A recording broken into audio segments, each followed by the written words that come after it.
今日市长谢国良罢免案明仔载就要投票，今日立法院长韩国瑜就参谢国良斗阵车队扫街求无同意票。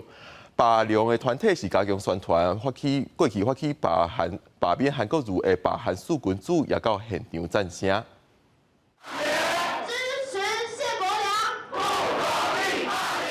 立法院长韩国瑜甲基隆市长谢国良同齐伫手势画口符，谢国良罢免案明仔载就要投票啊！那也全力为国良做最后冲刺。台中市长罗秀燕、台北市副市长李树川甲韩国瑜拢来陪同扫街。韩国瑜发声爱反对恶意罢免，高自我考试谢国良刚去选总统啊，互现场一流笑声。他去选总统了吗？没有。如果他去选总统，你还可以罢免。绝对不是只有关系到基隆而已，而是关系到整个台湾的社会安定。台北市长朱万安甲新北市长侯友宜等人拢会出现挺善良的选情之夜。国民党立法院党团更加发出加急动员，要求党籍立委全体出席。民众党也表态支持反罢梁，展现另外一种拉白合。10月13，同意罢免。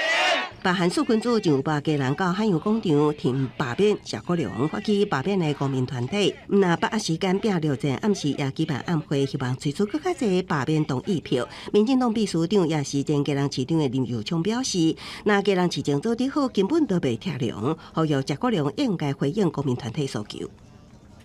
希望这些所有支持罢免的民众都可以在10月13号这一天一起出门来去投票。如果做得好的话，根本就不会有拆梁的事情。包括种种施政上面，大家觉得很离谱，还有包括他自己的一个发言。 罢梁团体除了加强宣传谢国良施政欠点，列出罢免理由，暗时举办的家人换新衫集会，包括联电创办人周兴成、董事长甲团拢会出现会场，诉求会当成功罢免谢国良。罢免案投票进行的最后一天，拆梁甲顾良阵营拢安排造势行程，被争取更加侪民众的支持。记者综合报道。